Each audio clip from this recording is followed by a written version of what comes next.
Assalamualaikum warahmatullahi wabarakatuh. Untuk tim Gubuk Istighfar dan saudara-saudaraku yang beristighfar dan saudara-saudaraku dimanapun berada di seluruh Nusantara, di seluruh negara Indonesia. Saya akan menanggapi komentar dari saudari yang ada di Cianjur ya. Kurang lebihnya begini. Udah kek, jangan ngegibah dan jinah lisan. Saya garis bawahi, ngegibah dengan jinah lisan. Ya.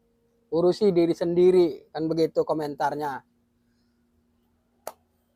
Bahasa ngegibah dan jinah lisan ini menunjukkan orang ini seakan-akan paling benar, seakan-akan paling suci, seakan-akan paling mulia. Makanya keimanan itu tidak cukup dengan keimanan doang. Harus ada akal sehat dan kemudian harus ada rasa ataupun perasaan malu. Kelompok ini, oknum-oknum daripada habaib ini, seakan-akan paling pintar, paling benar, paling mulia. Makanya dia ini karena ngerasa paling pintar, menganggap orang lain bodoh. Merasa paling mulia sehingga menganggap orang lain paling hina. Akhirnya apa? Masjid-masjid ditempati untuk tidur, untuk masak, untuk berkumpul yang enggak-enggak. Rumah-rumah orang dimasukin. Ya, dari rumah ke gubuk orang tua saya, ke rumahnya tetangga-tetangga saya. Ini di mana-mana ada. Baik di daerah Serang, Banten ini, pada waktu itu berkumpulnya di Masjid Lontar, kemudian di Masjid Lontar dan juga yang lainnya. Saya di Lampung, bahkan sampai sekarang saya mencari orang tua yang namanya Pak Miran. Dulu orang tua angkat ini pangkatnya polhut, ya. Dia polhut, dirayu setiap hari sehingga saya pesan pada waktu itu, Pak, jangan ngeladenin orang-orang itu. Begitu saya pulang ke Serang, 1 tahun datang ke Lampung, saya cari sampai sekarang. Udah kurang lebihnya itu udah 5 tahun. Saya cari belum ketemu. Saya nanya ke saudara-saudara dekatnya juga nggak ada yang tahu. Ini kelompok oknum-oknum Habib ini berkeliaran di mana-mana. Dan merekrut orang kemana-mana ini. Merekrut orang.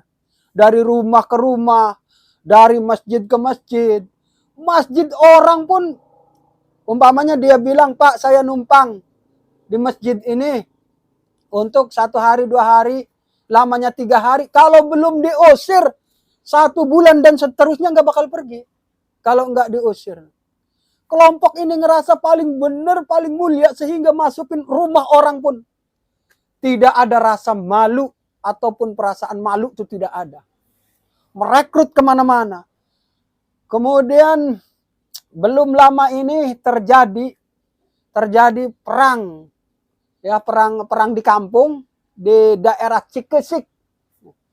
Daerah Cikesik, daerah Pandeglang. Waktu itu orang tua saya, guru saya masih hidup waktu itu. Itu terjadi perang tuh gara-gara orang-orang seperti ini. Dan orang-orang ini ada yang tugasnya itu menggembor-gembor di Monas. Ada yang di pelosok-pelosok Jakarta. Ya. Sampai ke gunung-gunung, ke hutan-hutan tuh ada. Dan kelompok ini tidak pernah merasa salah. Karena apa? Ngerasanya benar. Keluarganya banyak, nggak tahu apa semua apa enggak. Keluarganya tuh banyak yang ditinggalin. Itu ngomongnya jihad. Padahal begitu saya selidiki, istrinya itu nggak makan 1 minggu. Tuh. Nggak makan 1 minggu. Akhirnya apa? Karena pada waktu itu masih banyak saudara-saudara saya yang ikut mereka. Saya yang diminta duit, saya kasih duit 500.000 waktu itu. Saya marah-marah itu pada saudara-saudara saya itu. Sudah dibilang jangan ngikutin. Sekali lagi saya ngomong, saya masih mencari orang tua angkat saya yang di Lampung. 5 tahun apa 6 tahun itu nggak ketemu dengan saya. Saudara-saudaranya dicari nggak ada. Persis orang diculik lah. Setiap hari didatangin. Begitu saya pulang, datang lagi ke sana udah nggak ada. Pada waktu itu segerombolan itu bawa mobil Ekstrada. Tuh, mobil Ekstrada itu.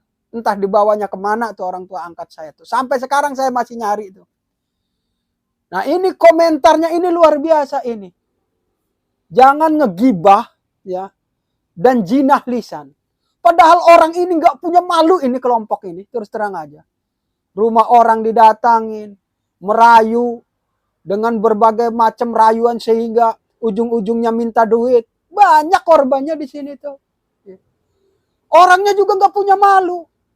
Tuh. Karena apa? Udah kemabukan doktrin. Otaknya itu udah kenyang, udah penuh dengan doktrin itu. Keimanan itu ya, satu iman, kedua tuh akal sehat itu cara untuk mensahkan sholat ya. Kemudian punya perasaan malu.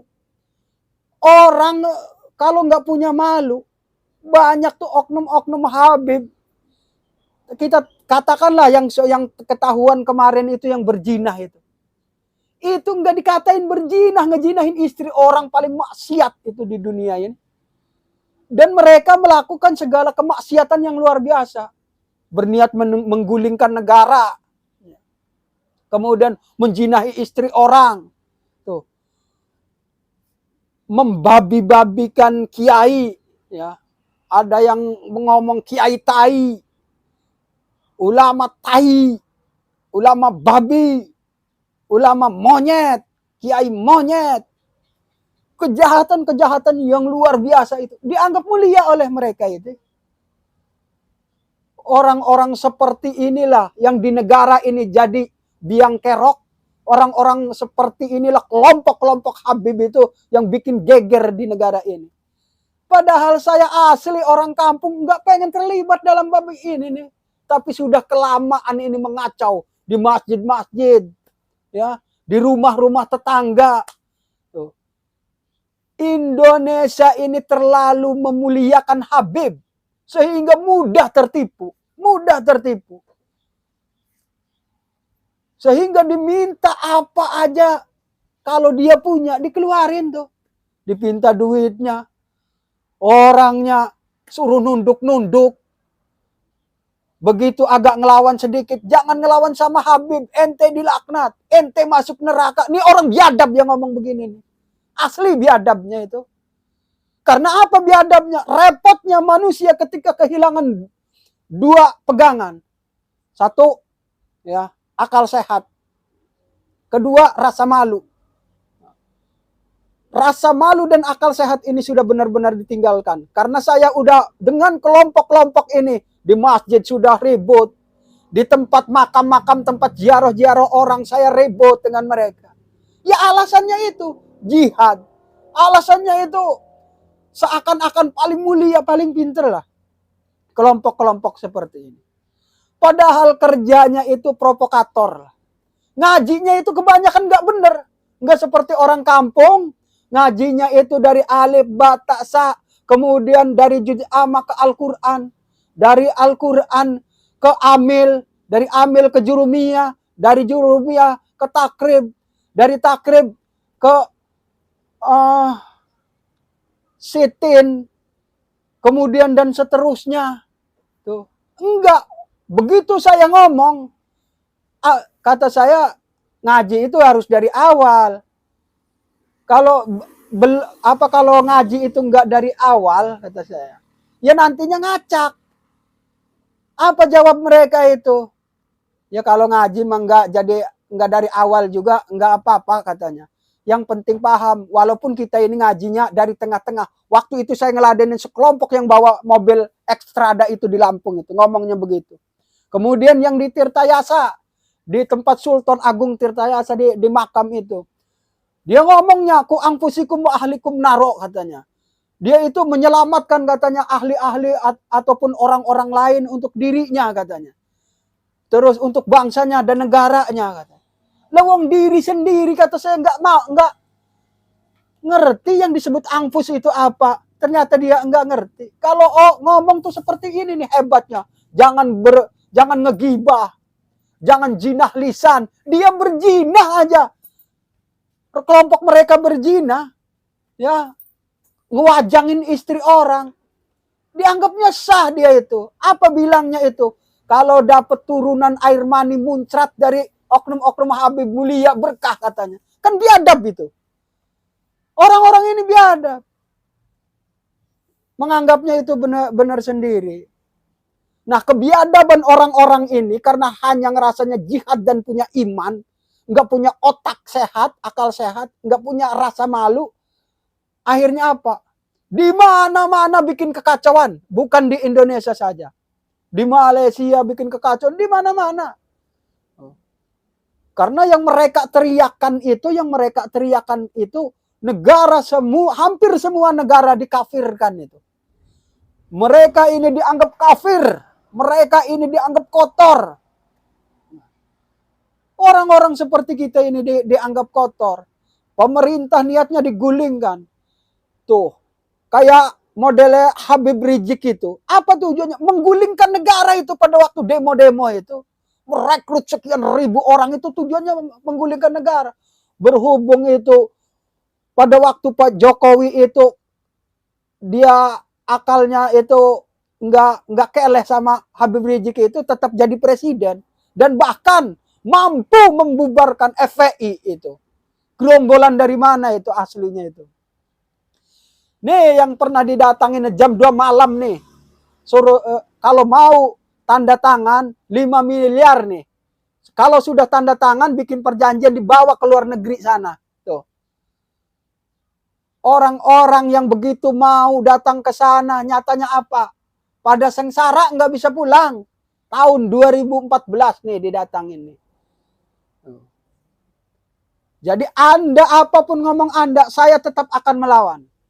Dan sudah ketahuan dari orang kita, Kiai Haji Imaduddin, ya, telah merungkatkan kelompok Anda itu. Sampai sekarang pada takut di tes DNA dengan alasan berbagai macam. Dengan alasan secara syar'i sahlah bukan urusan syar'i doang ini mah. Kalau masalah nasab mah tuh. Syar'i aja nggak becus. Mana ada yang becus syar'i? Ngomong-ngomong syar'i itu. Ceramahnya ada yang benar seperti almarhum Kiai Haji Jainuddin MZ. Seperti kiai-kiai yang lainnya itu. Kan nggak bisa orang-orang itu. Bisanya memprovokator. Makanya paling mudah diucapkan oleh kelompok-kelompok ini adalah menganjing-anjingkan orang lain. Membabi-babikan orang lain. Itu dari kelompok-kelompok ini. Kalau masih penasaran, sampai kapanpun saya tidak akan menyerah. Dan orang Banten tidak akan menyerah. Apalagi dalam bab Islam. Kelompok-kelompok ente itu hanya mempelajari Islam itu untuk memprovokator. Supaya bisa mematahkan Islam. Supaya bisa memerangi Islam. Supaya bisa menghancurkan Islam. Saya tahu kelompok ente itu. Makanya kalau ngomong itu paling seakan-akan paling hebat. Dengan bahasa jangan ngegibah. Saya tidak sedang ngegibah, melawan Anda. Tuh. Melawan kelompok-kelompok yang tujuannya menghancurkan Islam ini. Anda itu maling teriak maling, rampok teriak rampok. Tuh. Komunis teriak komunis Anda itu.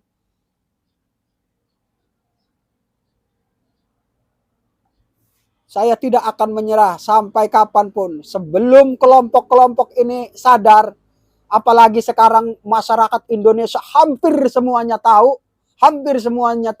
kebusukan, kebohongan kelompok-kelompok habaib ini. Wassalam.